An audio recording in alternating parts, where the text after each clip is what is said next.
नमस्कार दोस्तों, आप सभी का स्वागत है हमारे YouTube चैनल में।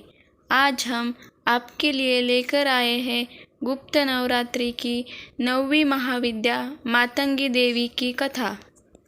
गुप्त नवरात्रि की 9वीं महाविद्या मातंगी है। मातंगी देवी प्रकृति की देवी है, कला संगीत की देवी है, तंत्र की देवी है, वचन की देवी है। यह एकमात्र ऐसी देवी है जिनके लिए व्रत नहीं रखा जाता। यह केवल मन और वचन से तृप्त होती है। भगवान शंकर और पार्वती के भोज्य की शक्ति के रूप में मातंगी देवी का ध्यान किया जाता है। मातंगी देवी को किसी भी प्रकार के इंद्रजाल और जादू को काटने की शक्ति प्रदान है। मातंगी का स्वरूप मंगलकारी है। यह विद्या और वाणी की अधिष्ठात्री है। पशु, पक्षी, जंगल आदि प्राकृतिक तत्वों में उनका वास होता है। वह 10 महाविद्याओं में 9वें स्थान पर है। मातंगी देवी श्री महालक्ष्मी का रूप है। नवरात्रि में जहाँ 9वां स्थान माँ सिद्धिदात्री को प्राप्त है, वहाँ गुप्त नवरात्रि की 9वां स्थान देवी मातंगी को प्राप्त है। स्वरूप दोनों ही श्री लक्ष्मी के ही है। माँ मातंगी का वर्ण गहरे नीले रंग का है और यह मस्तक पर अर्धचंद्र धारण करती है। माँ के 3 नेत्र है और रत्नों से जड़ित सिंहासन पर आसीत है। मातंगी देवी को एक हाथ में गुंजा के बीजों की माला और दूसरे हाथ में वीणा व कपाल है। वह अभय मुद्रा में विराजमान रहती है। इन्हें तांत्रिकों की सरस्वती भी कहा जाता है। इन्हें प्रकृति की देवी, वाणी और कला संगीत की देवी कहा जाता है। देवी मातंगी हनुमान जी और शबरी के गुरु मतंग ऋषि की पुत्री थी।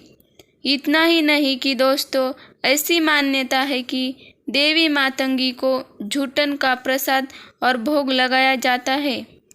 अब चलिए जानते हैं मातंगी माता की कथा। पौराणिक कथा के अनुसार एक बार माँ लक्ष्मी श्री हरि विष्णु के साथ भगवान शिव और माँ पार्वती से मिलने के लिए कैलाश पर्वत पर पहुँची।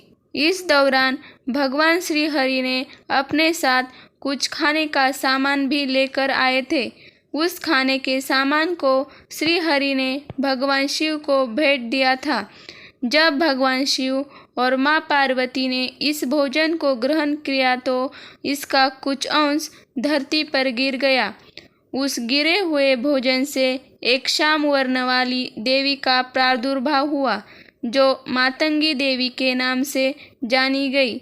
इसी कारण माँ मातंगी को झूठन का भोग लगाया जाता है। मातंगी माता की और एक कथा प्रचलित है। एक बार भ्रमण के दौरान माँ पार्वती एक मलिन बस्ती में पहुंच गई। वहां कुछ मलिन महिलाएं भोजन कर रही थी। माँ पार्वती को अपने सामने देखकर वह सभी महिलाएं चकित हो गई। उन सभी ने अपनी भोजन की थाली माँ पार्वती के सामने रखी, जिसे देख सभी देवता गुस्सा हो गए। पर माँ पार्वती ने सभी महिलाओं के प्रेम और श्रद्धा को देखकर मातंगी का स्वरूप धारण किया और उस झूठन को ग्रहण किया। इसीलिए माँ को झूठन का भोग लगाया जाता है। मातंगी देवी की जयंती पर माता की पूजा अर्चना की जाती है। इस दिन कन्या पूजन भी होता है। माता को भोग लगाकर सभी भक्तों में प्रसाद वितरित किया जाता है। इस दिन जागरण और भजन भी किया जाता है। मंदिरों में भक्तगण भक्ति और श्रद्धा के साथ माता के जयगारे लगाते हैं। यह थी मातंगी माता की कथा। जो भी भक्त मातंगी माता की पूरी मन और श्रद्धा से पूजा करता है, उन पर मातंगी माता की हमेशा कृपा बनी रहती है। अगर आपको हमारा वीडियो पसंद आए तो इस वीडियो को लाइक एंड शेयर ज़रूर करें और साथ ही में सब्सक्राइब करें और बेल आइकॉन को प्रेस करें ताकि हमारे नए वीडियो की नोटिफिकेशन आप तक पहुँचे। जय माता दी।